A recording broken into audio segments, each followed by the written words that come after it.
I'm Elke, and today I have something I want to show you because I found it lately on a flea market, on a car boot sale. Some old fabrics. Sounds a little weird, but these fabrics are really old, and they're Chintz. Chintz is special cotton fabric that's very special, impregnated, and these fabrics are really old. I have one which let it dated is this one. These are Victorian times, and you see a train, and this was one of the first trains that operated in the UK and in Great Britain. And these fabrics are also from Great Britain. This is cotton, as you see also that it's much smaller than today's fabrics. What simply came because the looms were much smaller. Massive of looms in one room, but the fabrics generally were not wider than this. That's maybe around 70 centimeters, and not more. So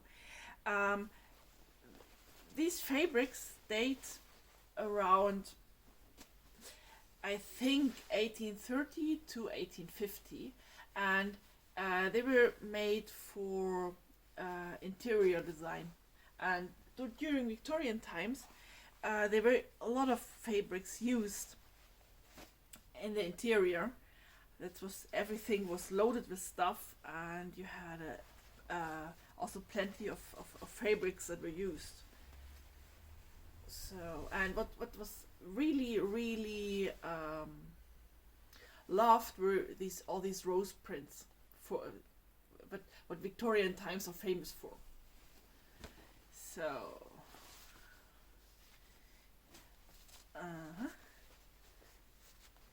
so in Chintz was what this is. These are all Chintzes. They were invented in the 18th century, and in the 18th century normally silks and linen was used because linen has a much longer lifespan than cotton, and silk was much more noble than linen, especially for gowns and for the rich and beautiful. They normally used silks that were heavily hand embroidered, and normal people, they had maybe just small designs embroidered, but not as heavily as the aristocracy. So, and then Chintz came and became popular in the 18th century because it could be printed, mostly block printed. That means you have a block for each color, and you put it on the fabric, and next and next and next, and then with the next color and the next design, it's printed again. This way of printing is still done in India, mostly in India, with hand printing. Normally for modern fabrics, there are rolls with the engraving of the designs on it, and the fabric is going through rolls and with a design on it.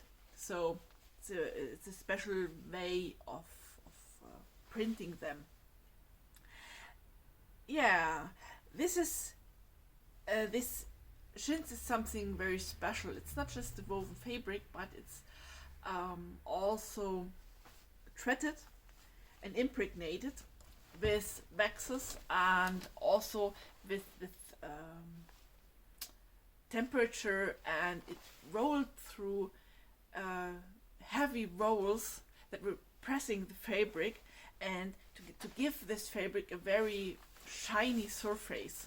You see here, this is just coming from pressing through rolls to get this surface.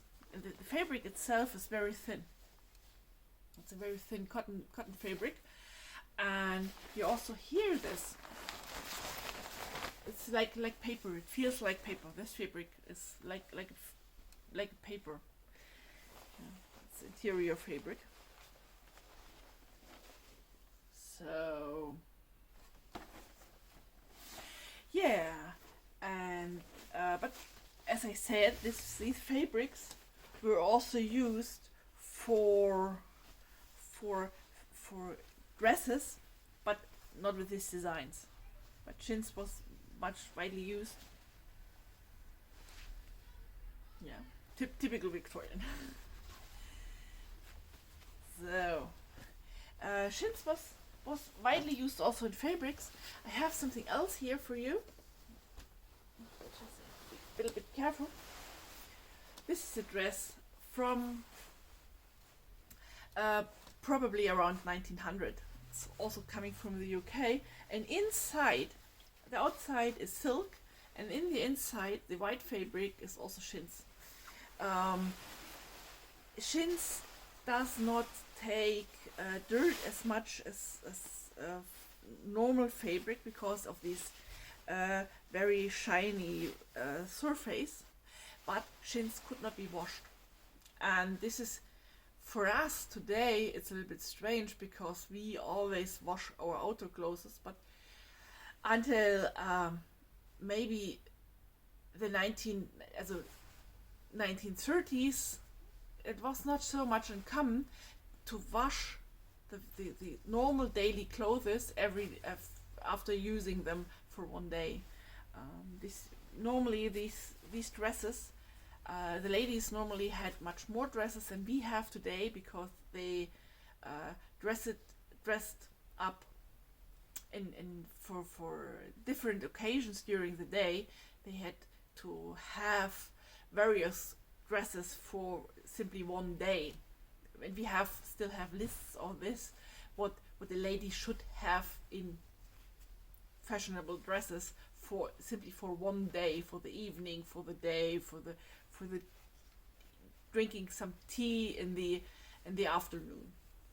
So normally the dresses were not worn as long periods, but as I said, the outer garments were not washed, just the garments that were worn directly under the skin.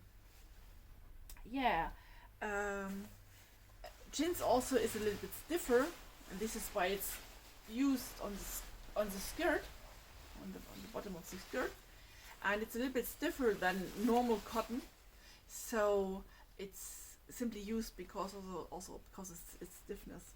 Yeah, I hope that you have seen and learned something new today, and maybe you find some other videos here on the channel. If you have some questions that maybe I can answer, then please in the comments down on the downside here. So thank you for watching, and goodbye.